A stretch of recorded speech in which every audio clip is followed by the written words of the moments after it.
Why does ice float? You learned this in school. Hydrogen bonds, density. Solid is less dense than liquid. Done. Right? Wrong. That's not an answer. That's a label. You memorized words. You didn't understand the machine. Here's what nobody told you. Water breaks the rules. Almost every substance in the universe, every single one, sinks when it freezes. Metal, rock, alcohol, mercury, wax. They all get denser as solids. They sink. Water doesn't.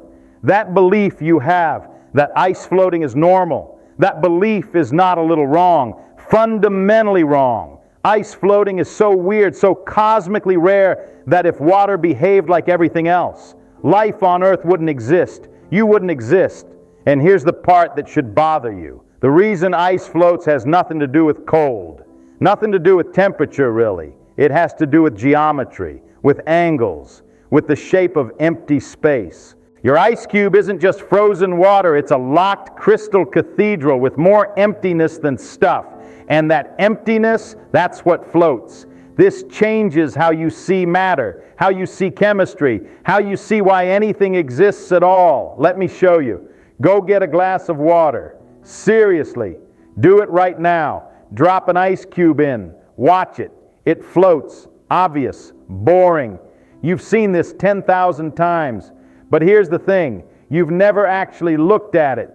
That ice cube is doing something almost nothing else in the universe does. It's a solid, floating on its own liquid. That's like a rock floating on lava, like steel floating on molten iron. Doesn't happen. But water does it every single day, in your kitchen, in your drink, right now. And you never asked why. Here's what most people think. They think cold makes things shrink. Hot makes things expand. Basic physics. And that's true for almost everything. But water says no. Water expands when it freezes. It gets bigger, less dense, and that's why it floats. Simple. Except that's not an explanation. That's just describing what happens. It's like asking, why does a car move? And someone says, because the wheels turn. Technically true, completely useless. The real question is deeper. Why does water expand when it freezes? What is physically happening inside that ice cube that makes it take up more space than the liquid it came from? This is where your intuition fails. Because the answer isn't about temperature, it's not about energy. It's about architecture, molecular architecture. Your ice cube is a building, a structure with rules, with geometry, with enforced emptiness. And the universe keeps strict books on that geometry. Hold that thought. Let's zoom in. You're looking at your ice cube, solid, cold, sitting there floating like it owns the place. Now shrink yourself down, way down, past what your eyes can see, past cells, past bacteria, down to the molecular level. What do you see? Water molecules, H2O, 2 hydrogens, 1 oxygen. That's it. Simple. But here's where it gets strange. These molecules aren't just floating around randomly. They're holding hands, specifically, precisely, in a pattern that the universe enforces like law. This is hydrogen bonding. And no, it's not what you think. People say hydrogen bonds are just weak attractions. That's just a label. That tells you nothing about what's actually happening. Here's the truth. Oxygen is greedy, brutally greedy. It pulls electrons toward itself, hoards them. This creates an imbalance. The oxygen side of a water molecule becomes slightly negative. The hydrogen sides become slightly positive. Opposite charges attract. So one water molecule's hydrogen reaches out to another molecule's oxygen. They link, not permanently. Not like a real chemical bond, but enough. Enough to create structure. Now here's the part nobody tells you. In liquid water, these hydrogen bonds are chaos. Molecules link up, break apart, reconnect millions of times per second. It's a mosh pit. Molecules crashing into each other. No order, no pattern. But when water freezes, everything changes.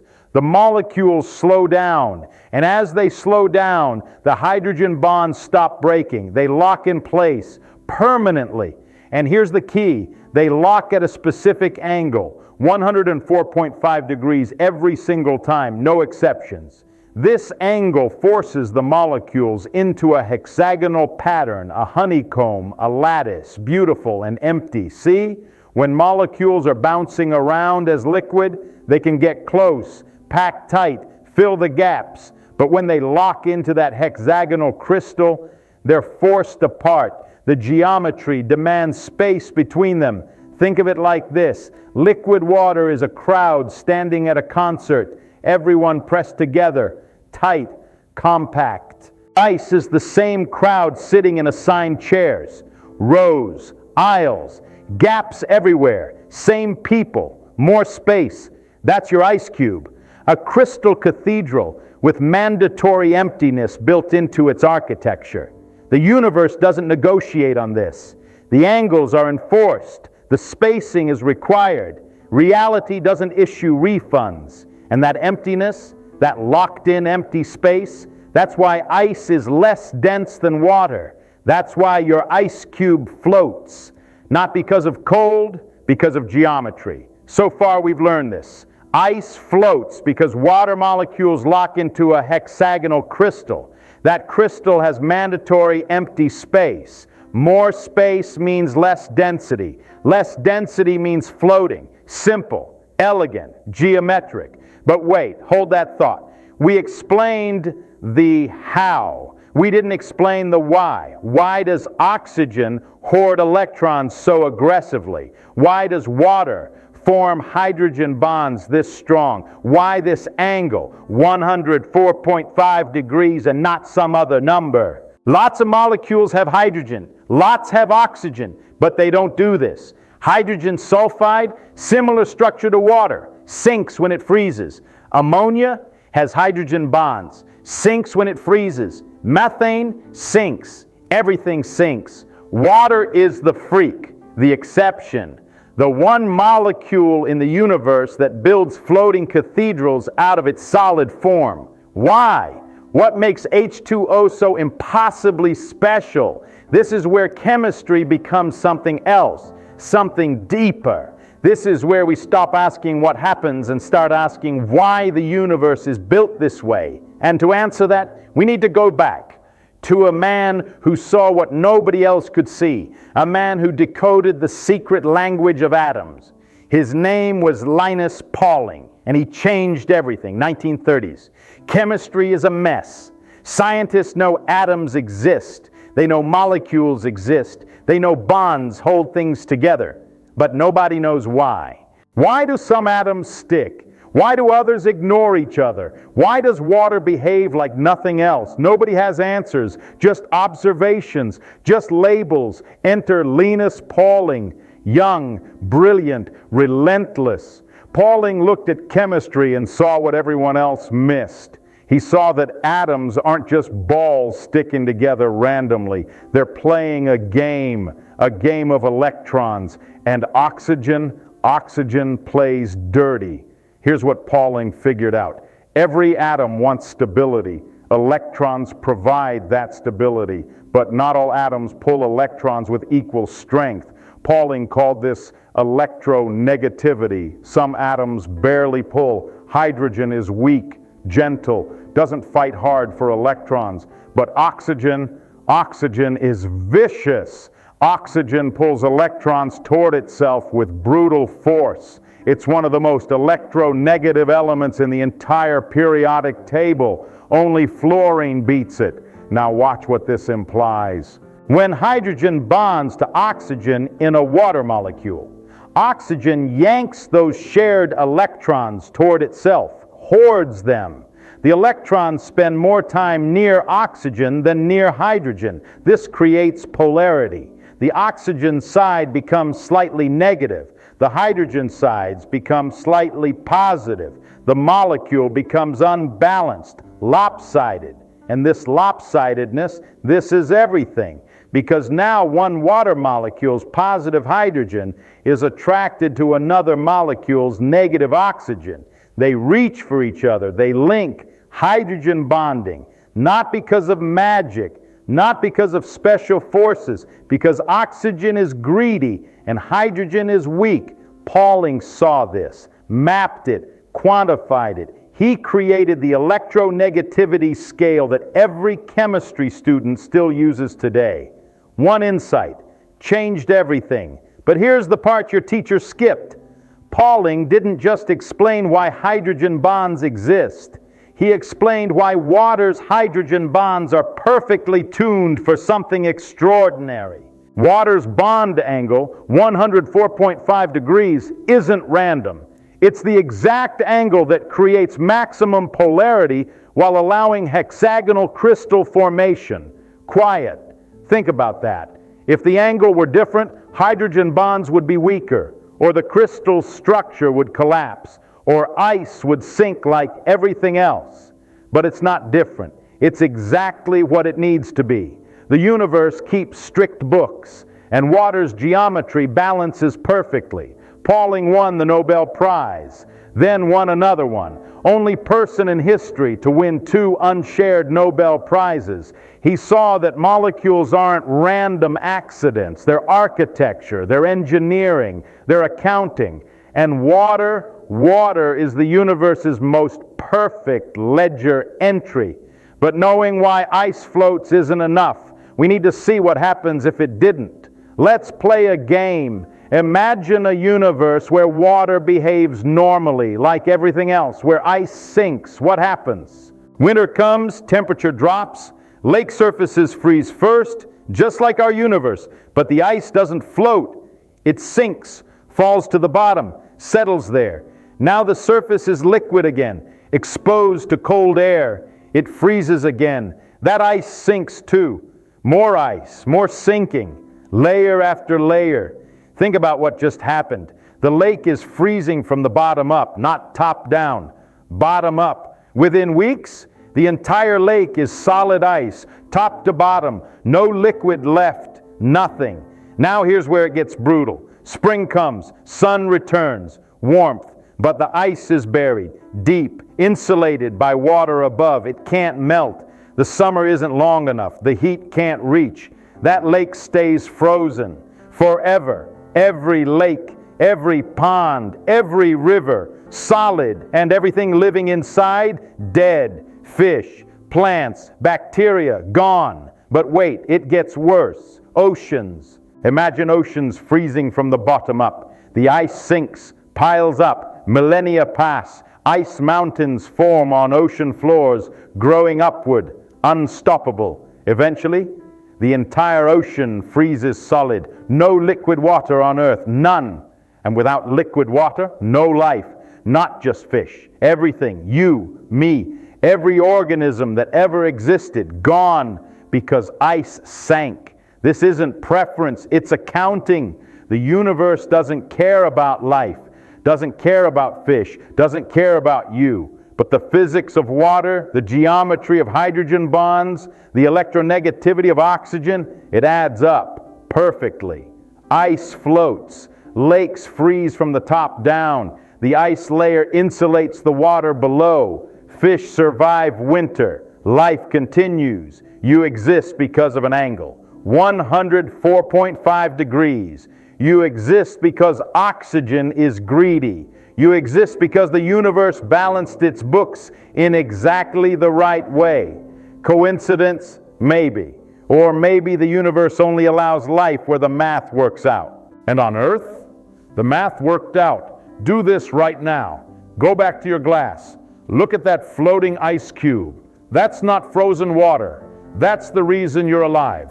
Here's where science gets clever. Water expands when it freezes. We know this now. Crystal cathedrals, mandatory emptiness, beautiful geometry. But that expansion, that same expansion that lets ice float, it's also a killer. Think about what happens inside your body. Your cells are mostly water, 70%, little bags of liquid. Now freeze them. The water inside expands. Crystals form, sharp, rigid. They puncture cell walls from the inside, shred membranes, destroy everything. This is why frostbite kills tissue. Ice crystals are tiny knives. So here's the problem.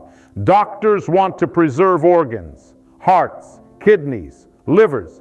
They want to freeze them, store them, ship them across the world. But freezing destroys cells. The same physics that floats your ice cube also murders transplant organs. Brutal. So what did scientists do? They hacked the system.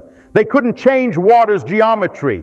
The universe doesn't allow appeals, but they could add something. Cryoprotectants, special molecules that interfere with crystal formation.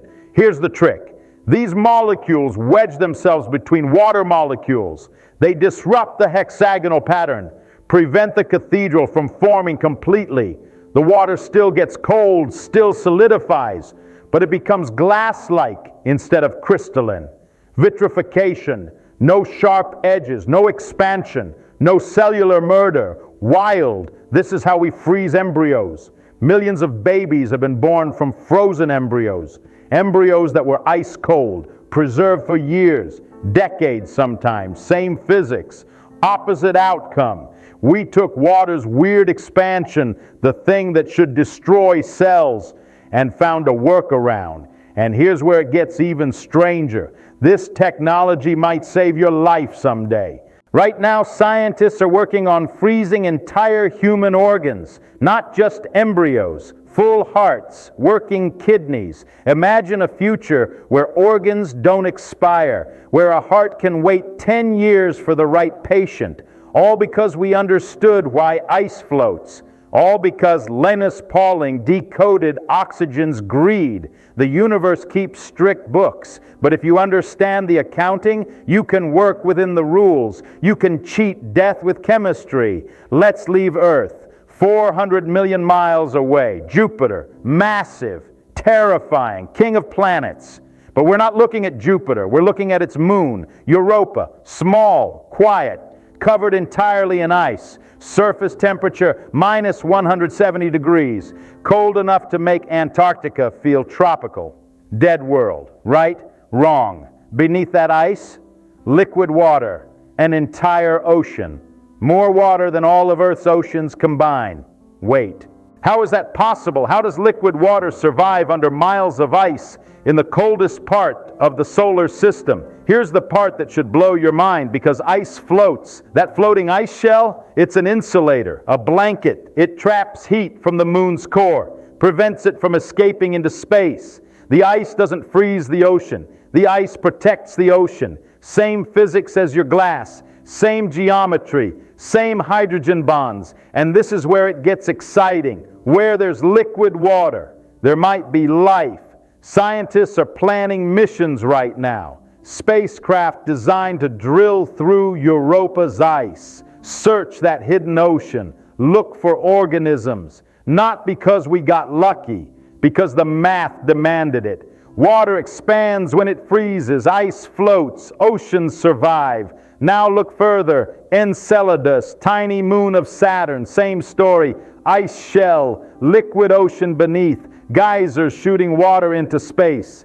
Titan, another Saturn moon, lakes of liquid methane on the surface, but possibly water ocean deep below. Ganymede, Callisto, maybe even Pluto. Everywhere we look, ice shells protecting liquid water. The universe uses the same accounting everywhere. And here's the deepest part. When we search for alien life, we search for liquid water first.